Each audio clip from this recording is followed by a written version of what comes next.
All right, Shalom.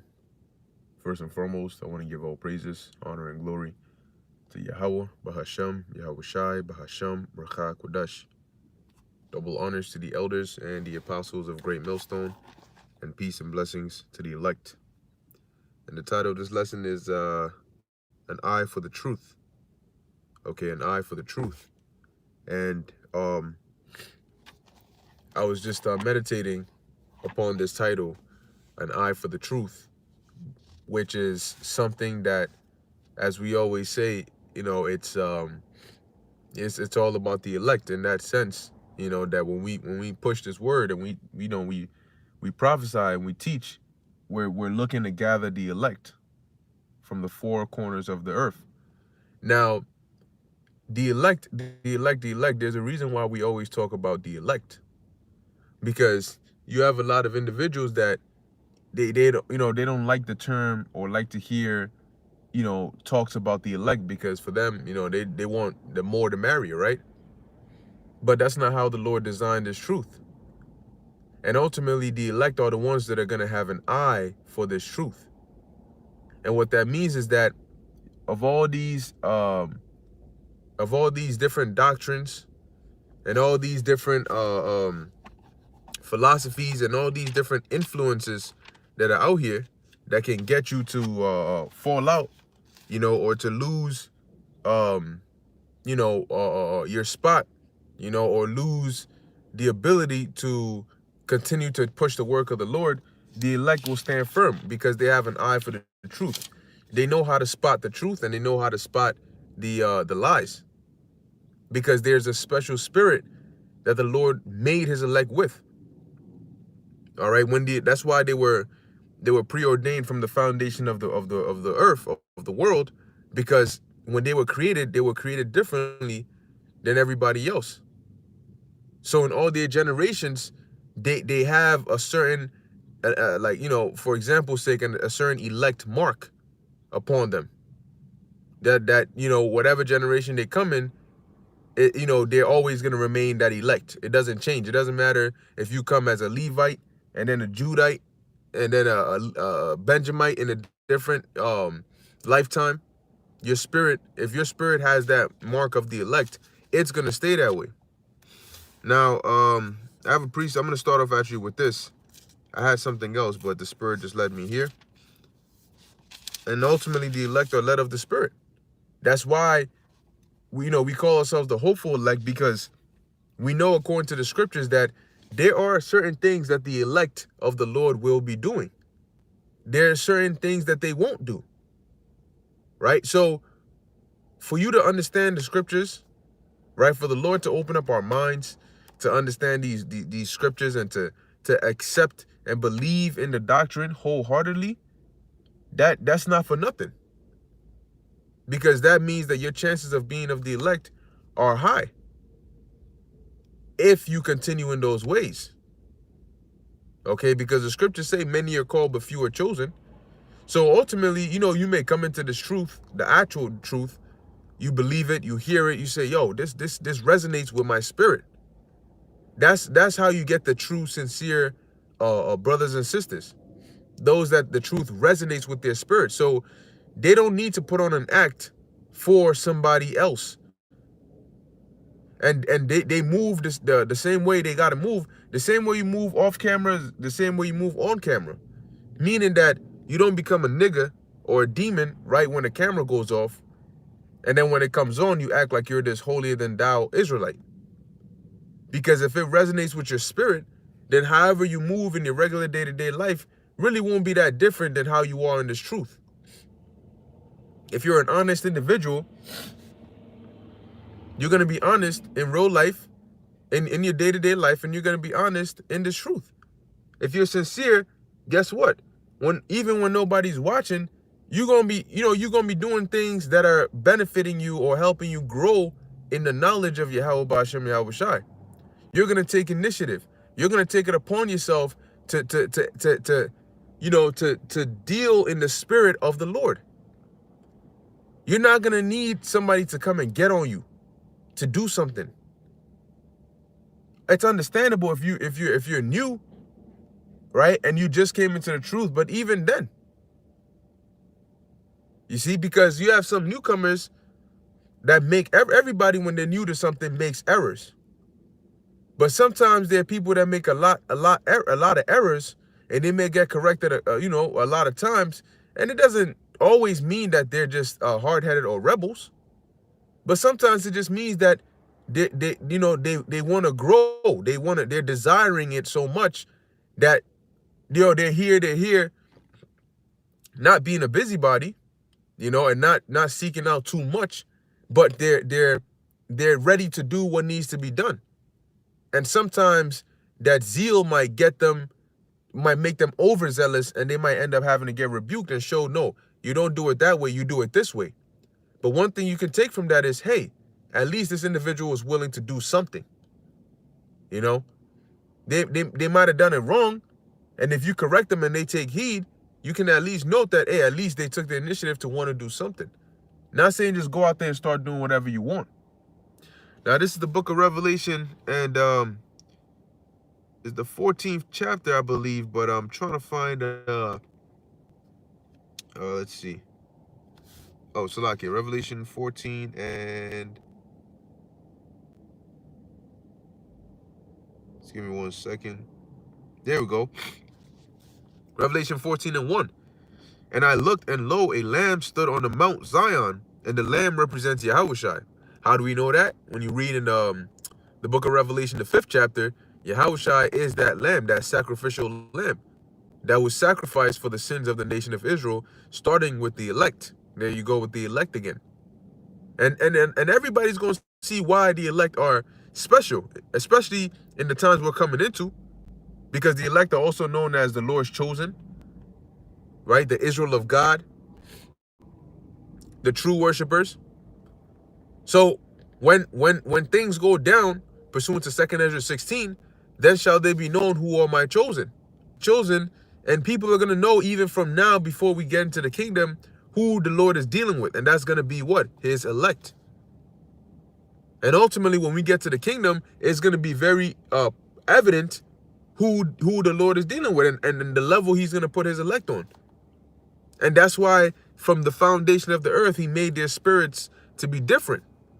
So that's why, like I said, us hoping to be of the elect, but we notice that our spirit is also different than the ways of the world. That's why we don't go into the ways of this world. And that's just by nature. We don't, when you're around certain people that are contrary to the spirit you're in, you get irked. Their conversation becomes irksome, meaning that their way of life is irksome to you. The same way we are irksome to Esau, these devils, these elites. You can read about that in Wisdom of Solomon, the 2nd chapter. Well, the people in the world, they're irksome to us because of the things they talk about, the way they move. Talking about adulterous things and just wicked ass things, blasphemous things. And that's irksome because we don't carry the same spirit as them. So it says, continuing in Revelation 14 and 1, and I looked, and lo, a lamb stood on the Mount Zion, and with him 144,000. Now, the 144,000 are a part of the elect. So when we mention the elect, that's including the 144,000 and the rest, which are the innumerable multitude that the Apostle John saw in his vision in the book of Revelation, the 7th chapter. All right. So it's not the 144,000 then the elect. The 144,000 are a part of the elect, but they are like the upper, the governing body, so to speak, and they're all men. So you're gonna have men that are of the 144,000, and then you're gonna have other men that are not of the 144,000, but are still of the elect. Okay? It's like having the believers. Right? Now, we're all believers, but amongst us you have the 12 apostles, which are on a high. The 12 apostles are also considered believers. You're not going to say the apostles and then the believers, but the 12 apostles are a part of the believers. Yet they're like on a higher level than the rest. So that's like the 144,000. Okay, so when we say elect, we're not referring to only the 144,000. You have women that are part of the elect. You have children that are part of the elect. You have men that are not of the 144,000 that are part of the elect. Okay, so it goes on to read, having his father's name written in their foreheads, and I heard a voice from heaven, and the voice as the voice of many waters. Now, whose voice was as the voice of many waters? When you read in the book of Revelation, if I'm not mistaken, the first chapter, as you're reading about the description of Yahushua, Revelation chapter 1, verse 14 says, or 13 says, and in the midst of the seven candlesticks, one like unto the Son of Man, which is talking about the Messiah, Yahushua, clothed with a garment down to the foot. So he wore what we be wearing outside. And girt about the paps with a golden girdle. And a girdle is like a waistband. Like it keeps your garment in place from flying all over the place. His head and his hairs were white like wool, as white as snow. And his eyes were as a flame of fire. And his feet like unto fine brass, as if they burn in a furnace. So we know he was dark-skinned, brown, but dark brown. It says, where we at? And it says, as if they burn in a furnace, and his voice as the sound of what? Many waters. Okay, as the sound of many waters. So coming back to Revelation 14, John said, I heard a voice from heaven as the sound of many waters. So whose voice would that be? That's why precept must be upon precept. It says, and the voice of a great thunder, and I heard the voice of harpers harping with their harps.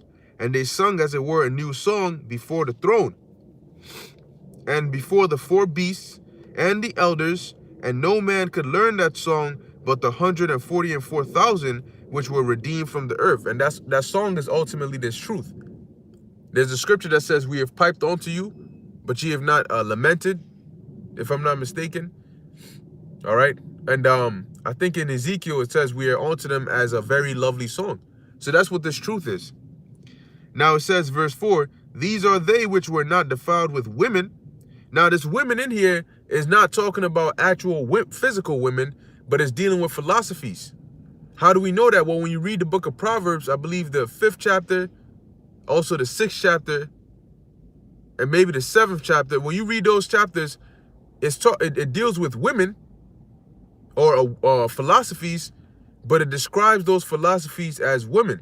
So it's like twofold, because it is describing women, so it's talking about women, but it's describing the philosophies as a harlot. So this woman in Revelation 14 is talking about the philosophies, because they're likened onto a feminine spirit. Just like wisdom, chakama, is likened onto a feminine spirit, so are these other philosophies. Right? So what it means in verse 4 is that they were not defiled with women, meaning that they were not corrupted with the doctrines of these other worldly philosophies.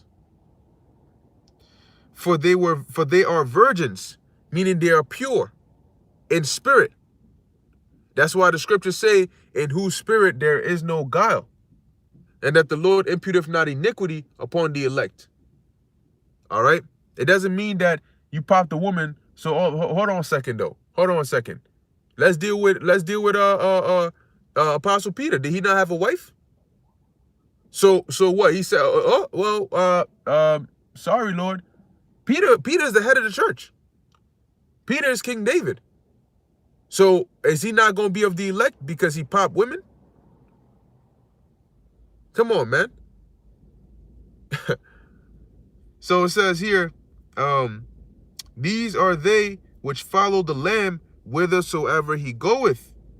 These were redeemed from among men, because the Lord gave them an eye for the truth, being the first fruits unto the God, unto the Most High, and to the Lamb, which is Yahushua.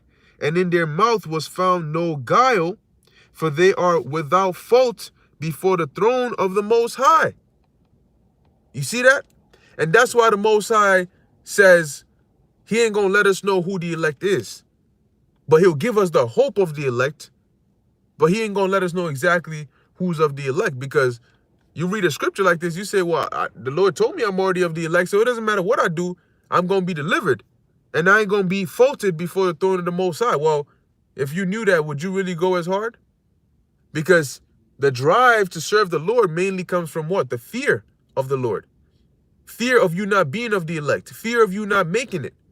Fear of you being destroyed with this place.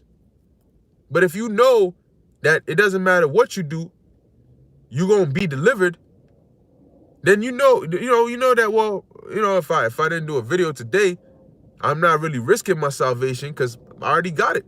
It doesn't matter what happens, I'm still going to make it. But that's not the attitude to be in. Even if you knew you're of the elect. Because it's not about you. You're here to serve and serve the Lord and to help push the truth, to wake up others, to push the word out there. Because say you know you're of the elect and you say, I ain't going to do shit. Well, you could be of the elect, but the salvation ain't going to come until the destruction is the salvation is not going to come until the destruction comes. And the destruction is not going to come until the elect are sealed in their foreheads. So you say, well, I know I'm of the elect, so I ain't going to push no more. Now, what if everybody else is of that mindset?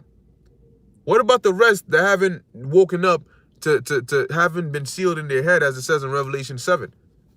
Because if that doesn't happen, we ain't getting out of here. Right? That's right. Con. So now going back to the precept that I actually had here, let me run through a couple of these. This is the book of John, chapter 10, verse 27. It says, my sheep hear my voice, and I know them, and they follow me. Why? Because they've been given an eye for the truth. So they know what the truth is. If somebody comes up saying some bugged out things, see, that's why you got to also read the scriptures. Yeah, you got to watch these videos, but you got to have your scriptures, go into it and read it. Because, yeah, you'll get precepts, you'll get breakdowns, you'll get understanding, but you also got to read the book for yourself. Read the book. Don't make up interpretations, but read the actual book and know the content of the book. So when you watch videos or you come across breakdowns and you get the understanding of what certain things mean, certain things that might not be self-explanatory, you're good. You know what's being spoken about. All right? That way, nobody can just come in and deceive you. Oh, did you know that they said that, in the Bible, this is here and this is here? Well, how would you know, if you haven't read the book, how do you know that it's actually what they're saying is actually in the Bible?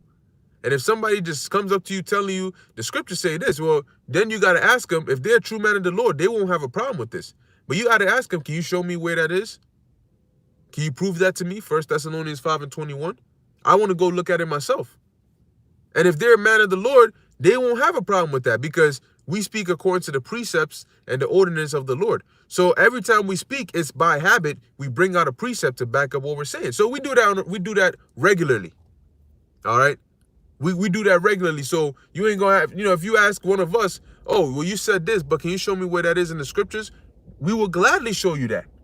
You know why? Because where do we get whatever we said? Say we say the MOTB is a charagma, right? We were taught that. So we learned it and we teach it. Now, we didn't just make that up out of thin air. It's in the book. We read the book, well, starting with our elders and apostles, read the book, saw it in there, understood what it was talking about. So when we say it, we're saying it because we got it from the book, right? Through the spirit and power of Yahweh Ba'ashem Yahushai, through our elders and apostles. But where did they come across such content? In the book. So if you ask them, can you prove what you're saying? Well, of course, because I'm going to show you exactly where I got it from. That ain't no problem. All right? That is absolutely no problem. If you're a man of the Lord, you ain't going to have a problem doing that. That's how you're supposed to teach. For precept must be upon precept. Yep. Shalom, shalom. Yahweh Ba'ashem Yahushai Brakatam. This is a chayal. The elect won't have the spirit not to preach the gospel. Exactly. Because I mentioned this while we were at camp, that the spirit within the elect, like even Jeremiah said, he couldn't not prophesy, because that's how he was made. Look, man, look, you want to test your spirit. Say you in a location somewhere, right? And you say, look, I ain't gonna speak about one day. I'm not saying go do this, but I'm just giving for example's sake. You say I'm gonna go one day and I ain't gonna mention anything spiritual. I'm not gonna mention any prophecies. I ain't gonna mention the script. I ain't gonna mention any of that. I'm just going straight me today. No nothing. You ain't gonna be able to do it. If you sincerely believe in this truth, you ain't gonna be able to do it because certain things are habitual. Praying over your food, thanking the Lord for something, you are not gonna be able to do it, and you damn sure ain't gonna be able to go without thinking on the Lord. Not even for a couple of hours, because it's embedded in your spirit. So you say I'm gonna go the whole day and I ain't gonna make mention of anything, and then that day you turn on the news and they say there's been a something, and the new way of banking now, because of this crazy cyber attack, is gonna be this digital currency. Or they say the U.S. has finally agreed on transitioning to a digital currency, and they say it's gonna take the form of a tiny charagma. So get ready for your new digital wallet. And you see a commercial like that on TV, you're gonna stand there and grab your mouth and bite your tongue. Say, I ain't gonna say nothing. No, you not. No, you're not. You're gonna stand there and act like you're not gonna be excited. No, you're not. You know why? Because you can't help it. If you are a true man of the Lord, if you're a true prophet, you can't help it. You can't help. And anybody around you, you gonna have to say something to them. If you in a group chat, you in a camp, you gonna hit it up. You gonna hit the whoa. You know, they just said this. That word is gonna spread like wildfire. And you are not gonna be able to forbear speaking the word of the Lord, because it is in our spirits. So regardless of what we think or what we try to do, we're gonna do what the Lord has set us to do. Because the scriptures say, who can but prophesy? You don't do what you want. You do what the Lord makes you do. And the Lord made us prophets, so what is our job? To prophesy. So if you got a problem with that, then you're not a prophet. You know, and it's a shame that people will actually willingly accept that and say, nah, I don't think this for me. Nah, I'm not a prophet. Excuse me? The prophet is like the highest office. Why would you not want to be a prophet? If anything, you should be sad. You should pray for the spirit of prophecy. You shouldn't be glad. You know, but you got some people that say, nah, you know, I'd rather just stand on the sideline and be a helper. I don't want to read. I don't want to teach. I don't want to go out there to the highways and byways. You know, I just want to just do my thing, and then occasionally I'll drop by. Well, why would you want to do that? Because, see, those that are in the midst of it are the ones that are going to get the cut, the real heavy cut. I mean, damn. Because here it is. I want a crown on my head. I don't want to be a cheerleader on the sideline. You bugging. Let's see. Yep, this is King of Kings. Yahushua is coming soon. Jeremiah 1:7. But the Lord said unto me, it's a little cut off, so I'm gonna try to read it the best as I can. I am a child, for thou shalt slack. It's little. Let me see. I can't really see the whole thing because the way I have the phone set up. But it says, let me just go to it. Why am I doing this? Let me just go to it. I have a whole book in my hand, and you know, that's why we need these new bodies, man. But anyway, this is Jeremiah chapter King of Kings, Yahushua is coming soon. Jeremiah chapter 1 verse 7. And it's funny because if you notice, every time the Lord gave a commandment to go and speak, and somebody try to make an excuse, you can't give excuses to the Lord, man. What happened when Jonah tried it? What happened when Moses tried it? What happened when Jeremiah tried it? You ain't got no excuses to the Lord, man. This is Jeremiah 1:7. But the Lord said unto me, say not, I am a child, for thou shalt go to all that I shall send thee, and whatsoever I command thee, thou shalt speak. And that's exactly the spirit that we in. And you know what? We ain't got no problem with that. The Lord calls your name. Oh, I need you to, here I am, Lord. What you need? I got you. All right, whatever you need to get done, I got you. Now, this is humble and contrite, 144K, Jeremiah 20:9.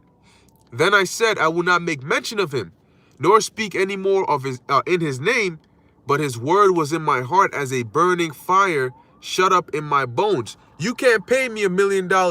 You can't pay us $1 million. Damn. You can't pay us $1 million to say, look, don't prophesy for 1 week. We're gonna tell you, yo, keep your money. Or if you give me the $1 million, I'm still gonna prophesy, but I don't know if you're getting that money back. You know, because it's just within us. All right. You get people that get mad. Oh, y'all always doing videos. Y'all always talking about the same thing. Y'all always, hey, do you get mad when you make a gun, right? When these manufacturers make a gun, does anybody complain that the gun is shooting too much?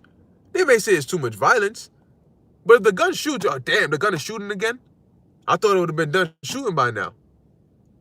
Well, what do you think a gun is made to do? Damn, the car's still driving. Man, these cars, man, I'm getting tired of these cars moving. What was the car made to do? You know? What was the car? Damn, them trees are still bearing fruit. Why are they still bearing fruit? They could bear it a couple of times, but why they keep on bearing fruit? Because that's what a tree does. All right? So you get mad at us for prophesying, but that's what we were made to do. Damn, they always speaking, they always out there, they always saying the same. When a tree bears fruit, it's the same process every time. Photosynthesis, they get the nutrients, you water the soil, they get the nutrients from the roots, it goes up through the stem, it goes to the branches, the fruit grows, and then it gets ripe, then it